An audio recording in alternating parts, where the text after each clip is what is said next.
Anda kembali di Corporate Action. Pemirsa, potensi pertumbuhan Bank Tabungan Negara masih besar sejalan dengan prospektifnya bisnis kredit perumahan dan properti.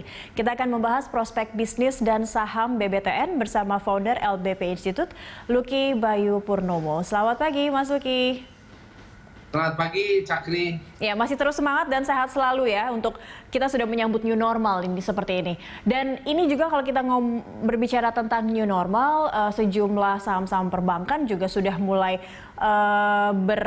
beradaptasi juga. Dan salah satunya BTN yang ini sudah mulai mengeluarkan seperti produk baru dengan BP Tapra-nya dia. Tapi sebelum ke sana, seperti apa analisis Anda begitu menilai kinerja operasional dari keuangan BTN dulu deh untuk saat ini, apalagi ini pandemi sekarang ini, seperti apa untuk BTN sendiri? Ya, jadi prospek BTN untuk melaksanakan kerjasama pengelolaan dari BP Tapera itu saya kira cukup baik untuk jangka panjang.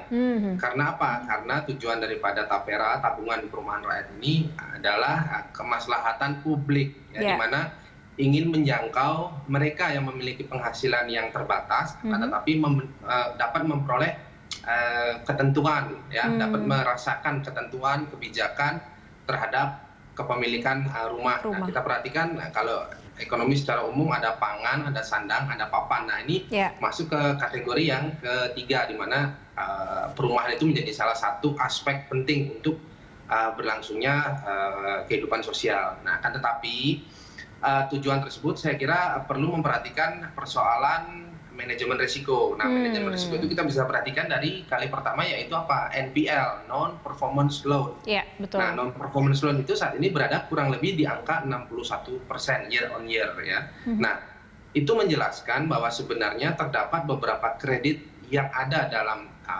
perbankan, khususnya Bank BTN, itu sedang ada dalam posisi yang tinggi. Artinya apa? NPL itu diharapkan berada pada posisi yang rendah, gitu. Karena apa? NPL menjelaskan status kredit-kredit yang dapat menimbulkan potensi masalah.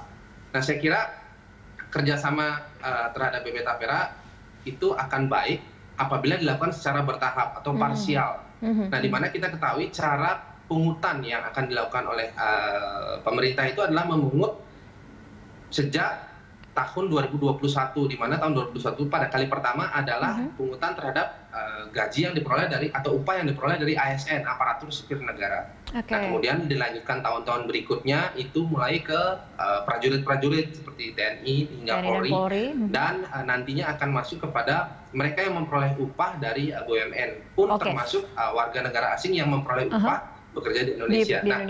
Artinya apa? Artinya kenapa saya tekankan harus dilakukan secara bertahap? Karena kita perlu melihat risiko-risiko yang dapat terjadi. Nah, sebut saja alokasi penyelenggaraan Tapera ini harus dilakukan dengan cara bertahap. Sebut saja mulai dari 20% terlebih dahulu, kemudian 30%.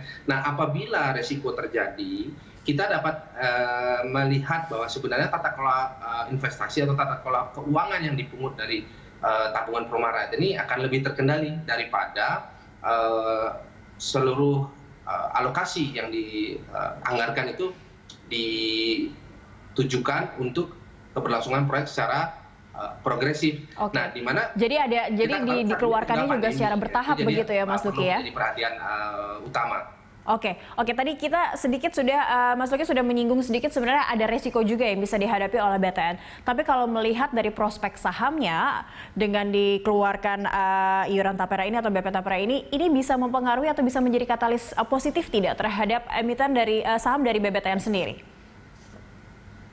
Saat ini kapitalisasi BTN itu ada di angka 11 triliun, ya, kurang lebih 11 triliun. Nah, harga saham BTN saat ini juga berada di angka 1.120. Nah, angka tersebut sebenarnya menjadi perhatian bagi pelaku pasar, di mana saat ini kita sedang berdiskusi, pasar sebenarnya belum memberikan apresiasi yang cukup memadai karena harga sahamnya mengalami koreksi. Gitu. Jadi sekali lagi bahwa target harga saham BBTN kalau kita lihat sepanjang 52 minggu sebelumnya atau setahun sebelumnya itu ada di angka 2.000, ya, atau di atas kisaran 2.000. Nah, untuk itu apabila BTN saat ini sedang melakukan akselerasi aksi korporasi atau corporate action yang ingin menjelaskan perusahaan melakukan kerjasama dengan beberapa entity atau beberapa institusi seperti BP Tapera, KSE, kemudian manajer investasi.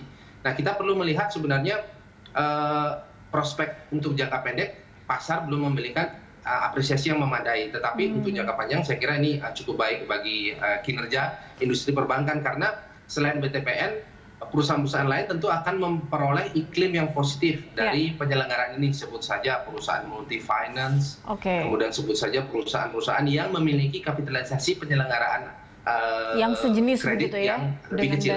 Lebih kecil justru. Tapi kalau Anda sendiri melihat sejauh apa resilience kah begitu dari BBTN sendiri terhadap kondisi pandemi sekarang, ditambah lagi juga ini bisa dikatakan ada relaksasi juga yang diberikan oleh BTN sebenarnya begitu kan untuk memberikan peluang kepada masyarakat khususnya mungkin ASN, TNI Polri dan juga pekerja lainnya yang mendapatkan upah untuk bisa mencicil atau ingin bisa memiliki rumah bagi mereka. Ada beberapa sentimen yang harus kita pertimbangkan. Pertama, saat ini kita sedang dalam masa pandemi, coronavirus COVID-19, dan saat pandemik ini terjadi, protokol kesehatan itu diterapkan. Nah, tetapi protokol ekonomi juga saat ini sedang didorong, sehingga pada saat yang bersamaan pada COVID-19, BP Tapera, kemudian program Tapera ini ditandatangani oleh Presiden dan akan direalisasikan pada tahun 2021. Tetapi menurut saya sekali lagi bahwa ini harus mempertimbangkan aspek-aspek mitigasi risiko. Mitigasi risiko karena apa? Tujuan sektor perbankan yang paling utama itu adalah sustainability atau keberlangsungan industri keuangan.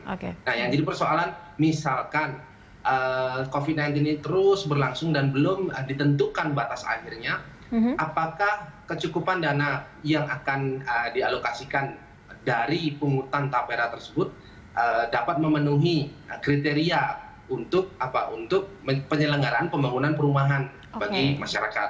Nah, itu sekali lagi diperlukannya tata kelola yang parsial atau dialokasikan dengan bertahap. Ya, jadi, tadi yang seperti Mas Luki katakan begitu ya, dialokasikan secara bertahap.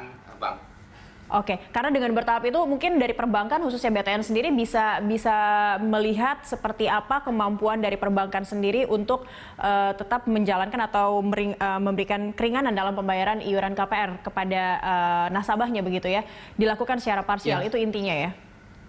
Ya, saya kira Pak Pahala kebetulan sekarang sebagai Dirut BTN sudah cukup melihat situasi ini sebagai situasi yang erat kaitannya dengan pengelolaan risiko. Karena sebelumnya kita ketahui dari Bank Mandiri, kemudian Pak Pahala sempat ke Garuda Indonesia yang pun memiliki rata-rata pengelolaan risiko yang ketat. Nah, untuk itu kami cukup positif melihat program ini akan dilakukan untuk jangka panjang, tetapi untuk jangka pendek dan jangka menengah harusnya diterapkan penyelenggaraan pungutan dan penyelenggaraan alokasi investasi yang parsial atau bertahap. Nah, BP Tapera sendiri bekerja sama dengan KSE, kemudian dengan manajer investasi, saya kira ini harus menjunjung tinggi transparansi. Karena apa? Ini dialokasikan dengan mekanisme investasi. Nah, tentu investasi memiliki tuntutan, yaitu apa? Tuntutan return on investment, kemudian return on asset. Nah, itu yang harus jadi